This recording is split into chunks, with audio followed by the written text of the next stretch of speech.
Hi everybody, this is already January 29 of 2026, and that's the second time I record it because every time I do it, I sometimes like do the wrong date or leave my microphone on mute, and then I have to do it again. So like crap. Anyway, researcher find 175,000 publicly exposed ollama AI server across 130 countries, although 30% of that is linked to China. Yet, what happened is that people do deploy these on-prem, and I can only encourage that because when you do that, you get some privacy over your AI workload. You can ask anything. No one is getting to see it aside of the logs. Make sure you do. I mean, if you do something you don't want to leave trace, delete the logs. But yeah, no one can deal with that. You can use it remotely, but if you want to use it remotely, do not expose them online because there will be breach and hacked. You actually set up a VPN and let's say you use OpenWebUI as a client. You know, it's a bit like ChatGPT connected to ollama. You use that through VPN. So you VPN to your home and then you load your web interface and you can use it this way. And yeah, because if you expose it online, it will be attacked. The other thing is, even if you host it internally, it's still you can still run a RAG to have some retrieval of external document and enrich the result of the AI work. So it's not like blocking the capability, it's just making sure that you do not expose it.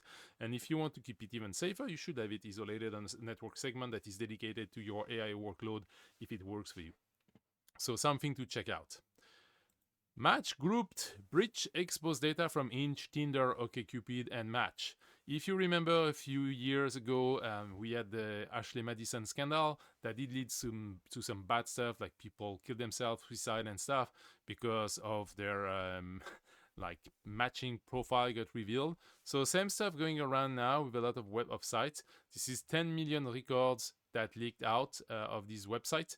So if you've been using them, you may want to check out what's there and yeah, check what's happening there. And keep in mind, this is a great reminder that anything you put in the cloud, anything you put in tech will eventually leak. If it's connected at some point, it will leak. So check it out, check out what it is. If you've been using the service, make sure it cannot be used against you. For sure, we're gonna see some scam like fake blackmail crap, but with more targeted than the usual. Oh, I got you on the webcam, and if you don't pay, even if it this is already happening, but it's wrong. This one they will have some data as well. So make sure you're aware of the scope of the breach and what you may have had in this application, so you don't fall for the actual blackmail. Next thing, Marquis blame ransomware breach on SonicWall cloud backup hack. Again, if you remember a few weeks or months back, the SonicWall cloud got breached and all the backups of the SonicWall configuration were stolen. You know, the cloud leaks all the time. That's what happened. You know, don't want leak, don't use cloud. So that's my take. Or encrypt it before it goes to the cloud. Anyhow, this organization from Texas, Texas-based financial service provider, blamed the ransomware attack for an incident that impacted its system with a ransom and affected dozens of US banks and credit unions. So this is a fairly big impact. Who knows, but yeah, they do blame on the first incident. This is why you should be aware of this daily thing, or have a dedicated threat intelligence in your organization so that anything that touch what you use in your organization can be adjusted toward the situation. Be situational awareness in regard to the threats, know what's happening and see if you might potentially have been impacted by it, so you can take action and render whatever has been stolen or whatever the incident was, make sure that the information that got stolen is no longer usable against you. Something to check as part of the risk reduction. Finally, and I love it as well, semantic chaining, jailbreak, dupes Gemini, Nano Banana, and Grok 4. It's really funny. Like if an attacker splits malicious prompt in discrete chunk, they will bypass and get whatever is forbidden from the LLMs. So that's the modern way of hacking, I guess. Like if you are a nice speaker and you know how to type, you will get your goal or bypass the restriction of the LLMs. It used to be like reverse engineering, going through binary, flipping bits, recompiling, forking, altering memory or running memory while the process was running and stuff like that.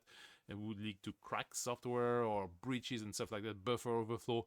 Not with LLM. You just have to talk it out of the machine in a certain way. That's really, really funny. If you look at the way it goes, actually, they have a link to the semantic chaining explain. And you go there And there are like 4 steps. Establish a safe base. You actually define your scope of your chatbot through the initial interaction. Instruct the model to change one element of the scope, and because the reference is applied this way, the contextual restriction is taken over by the inheritance of your previous definition, which get priority over the restriction. So that's very interesting. They do provide some details, and I will let you dig into it. If you are a car salesman, you might be very good at hacking LLM because you know how to talk people out or talk people to buy cars. Well, you may be good at talking LLM to give you away all information. And from these, you can actually get restricted information, but you may also, you know, extract information from other users. After all, the machine has access to it, so who knows? So that's something to be aware of for today, like the 4.5 news for today. I hope it's bringing you awareness. I hope it's going to help you being more secure. As always, don't forget to subscribe and like and share the video. I hope it's bringing you great value. I will put the link in the video description as always if you want to dig deeper in it.